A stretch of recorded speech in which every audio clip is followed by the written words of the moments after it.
all know, if you are like a person who reads a lot and a person who likes to, read, you guys know that the last few pages of each and every book is something very precious, and it holds a lot of importance to the reader, that he would go extreme length to complete it, and he would always love to have the enlightenment or the satisfaction, or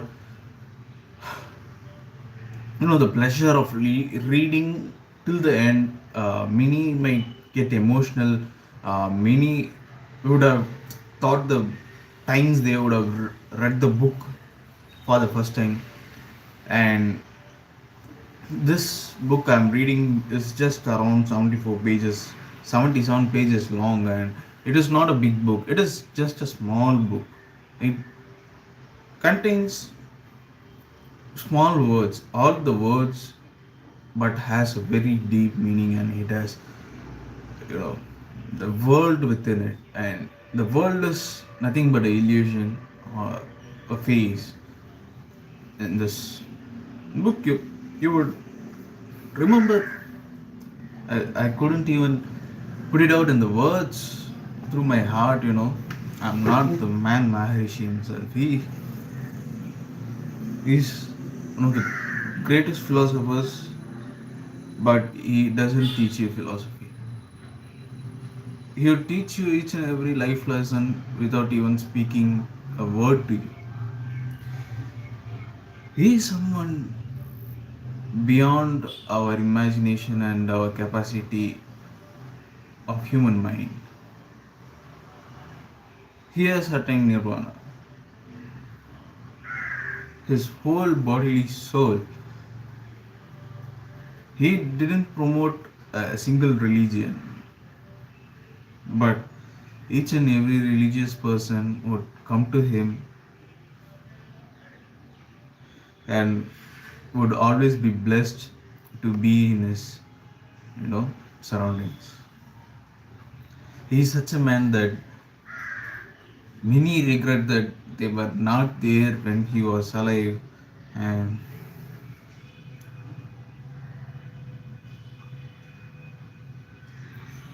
he is now with the mountain, the holy baker.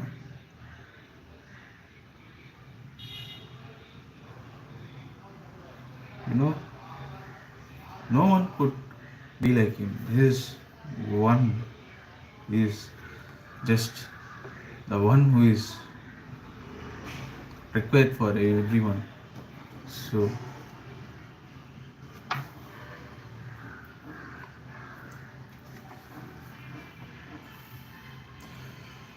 this is such an emotional moment to me that I didn't believe that I would get this emotion when I'm just going to read the last 4 to 5 pages of the book. So yeah, 1 second.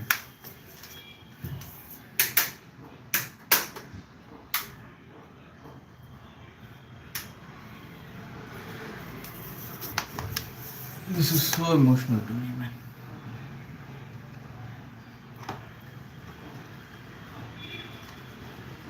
A man does not put true value upon himself because he has lost the divine sense. Therefore, he returns another after another man's opinion when he could find complete certitude more surely in the spiritual authoritative center of his own being. Spinning service no earthly landscape. Its unflinching gaze is always directed inwards, and secret of its inscrutable smile is self-knowledge.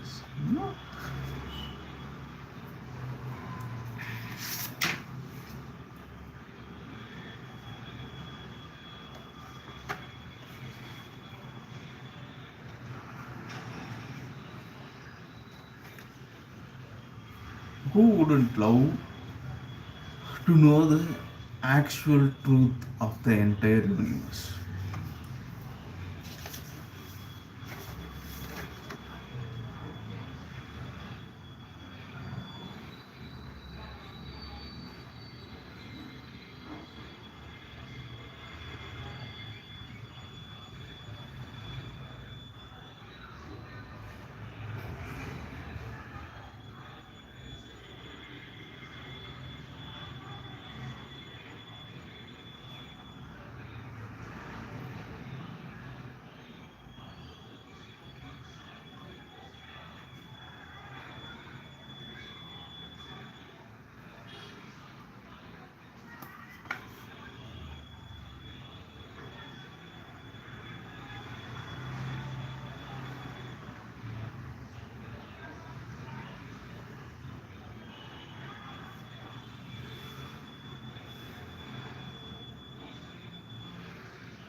So there is many law breaking things happening in India, and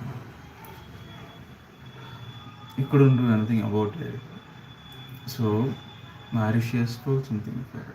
Whoever escapes from paying the legal penalties of earth can never escape from paying the just penalties which the God imposes. Nemesis, Romerless, and impeccable hold such a man in jeopardy every hour.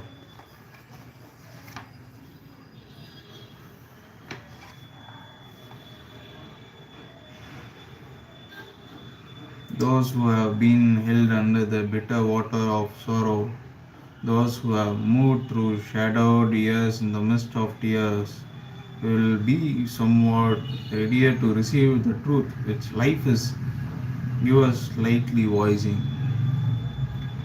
If they can perceive nothing else, they can perceive the tragical transcends which attain the smile of fortune.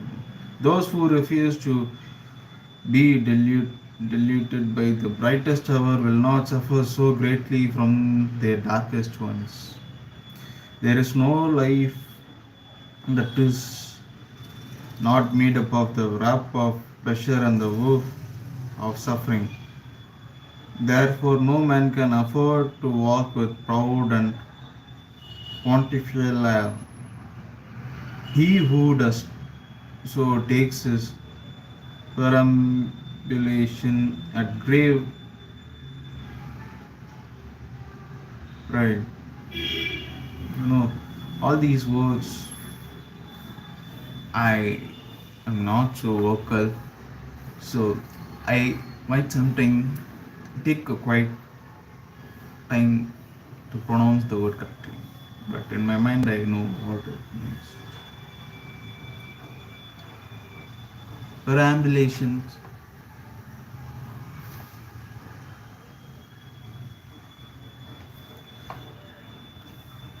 So I have just 3 more minutes and I have 6 more pages. So yeah.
I'm in my last pages, page number 74.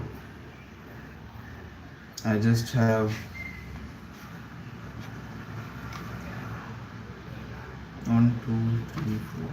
4 more pages. But I don't think I have the time for it. No, I have the time. I need to do hastily.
I have completed the book.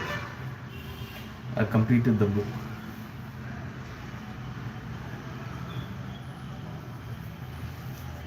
Yeah, sure.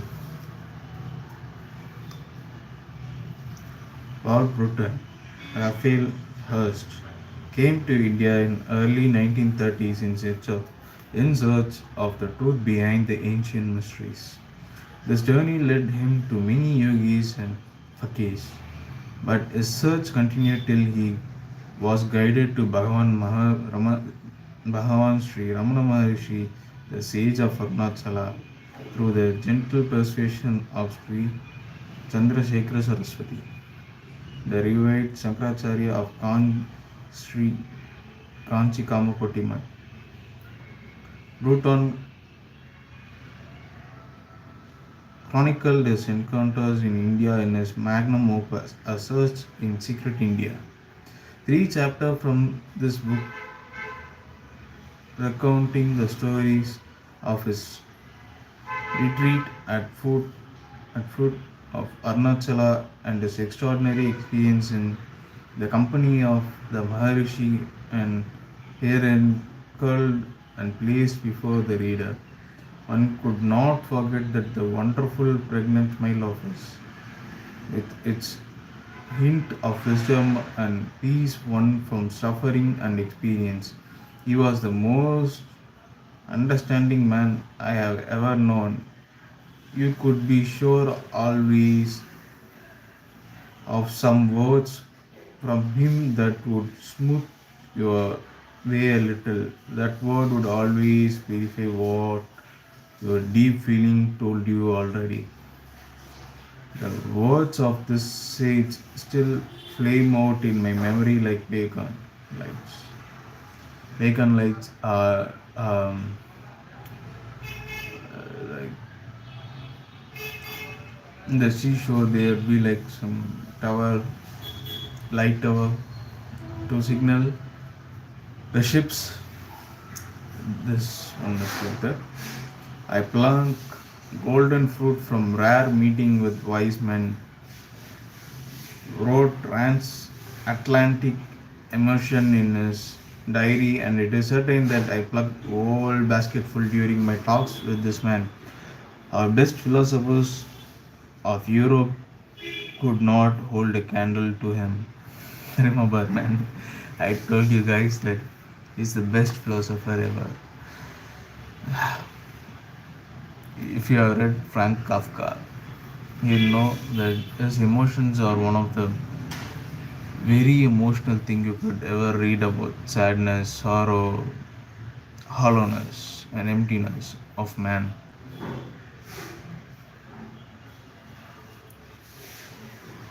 He might hold the candle, like as a person who would love to serve Ramana Maharishi. This is an emotional moment, so I have to get ready for my office work. So bye.